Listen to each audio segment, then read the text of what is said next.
What's up, guys? I have a quick tip for you guys. It's gonna be a really short video. It's a very easy quick tip, so all it involves is just moving the placement of your samples by milliseconds. We're just nudging our snares before our kicks slightly, and so that gives it a more human feel, and it kind of lines up the let me zoom in on the waveform here of the snare.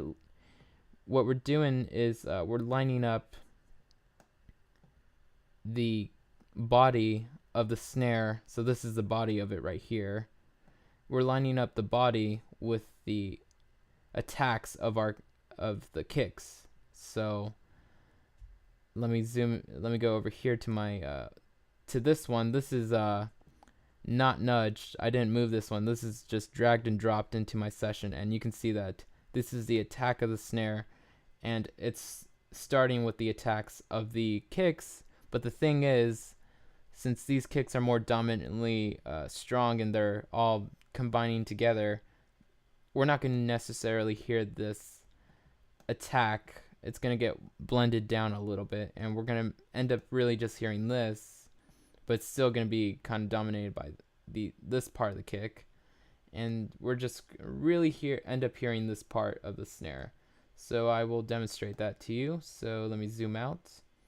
I will make a little loop out of this. So I'm just selecting this and pressing Command L, and that just lets me loop this, and we're just gonna listen to it, and I'm gonna point out what I want you guys to notice. So we're gonna hear this kind of sounding like a boom sha, because we're just gonna, like I said, we're just gonna end up hearing this part because of the kicks kind of blending it out. So let's listen. Let's just listen to the drums by itself.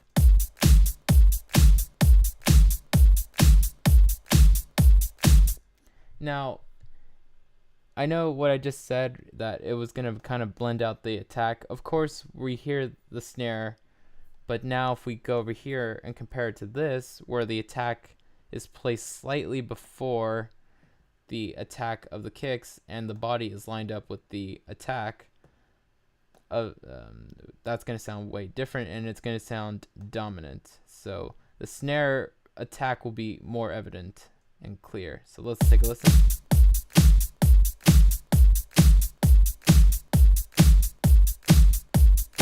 So let's quickly listen between this one and that one. So I'm going to just click on this one, and now I'm going to click on this one, and that should really kind of set the difference.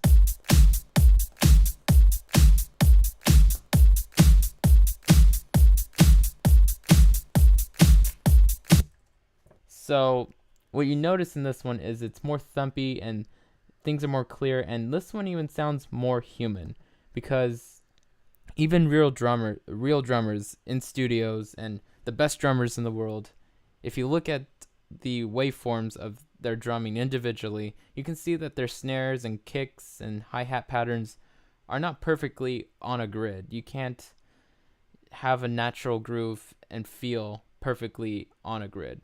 They're only off by milliseconds, and that's not even enough for a person to say that they're too early or too late or off on timing. That's still timing, but it's called groove.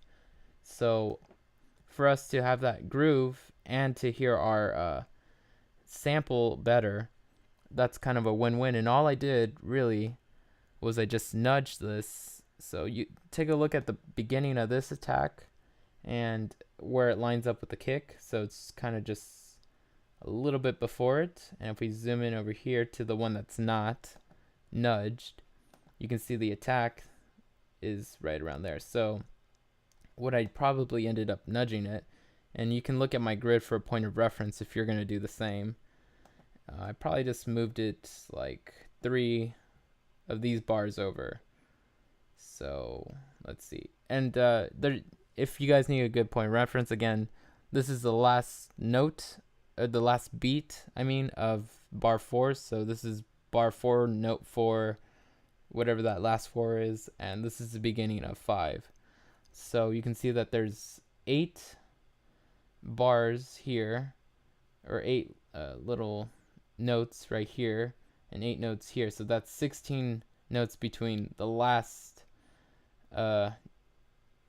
beat of bar 4 to this one, and I'm just moving it over like 3, and that lines up my body of the snare to the attacks of my kicks, and it sounds like, well, let me kind of now zoom out to get a good loop of this. So just make that selection. It's selecting something else, so I'm just gonna zoom out more. There we go. Ah, fuck. How dare you, trackpad. Okay, now let's listen.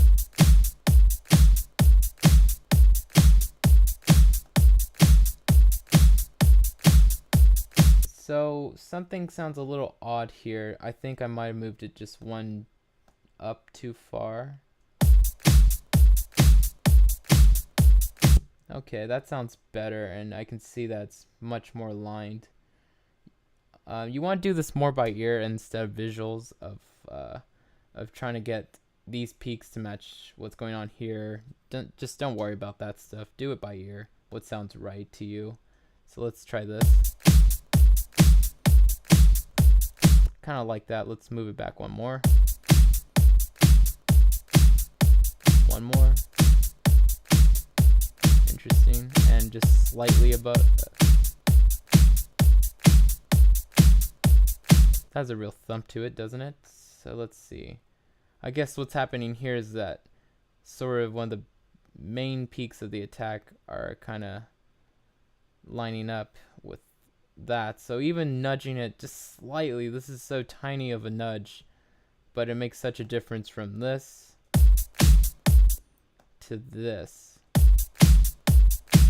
That snare is just popping like it wasn't before. So, and it, you know, when you're doing these kind of things and you're adding in this kind of groove, it's okay for it to be differently placed than this one. This one is probably, well, I deleted it, obviously, where the beginning was the real one, but this one is, well, fuck, let me just show you instead of trying to explain it. So we can see that this is where I lined it up, and if we go over here, we can see that I lined it up a little bit further with this, so the body is now playing more towards where the kicks start, and where I line this one up is just mostly, because this is the beginning, so this was probably right here, this beginning was here, but by moving it over just to here, now we hear this just in time for it to kind of sound like it's blending with this. So that's my quick tip. I hope I didn't talk too much. I tend to do that because I like explaining things. But again, I hope you guys like this, and thanks for watching.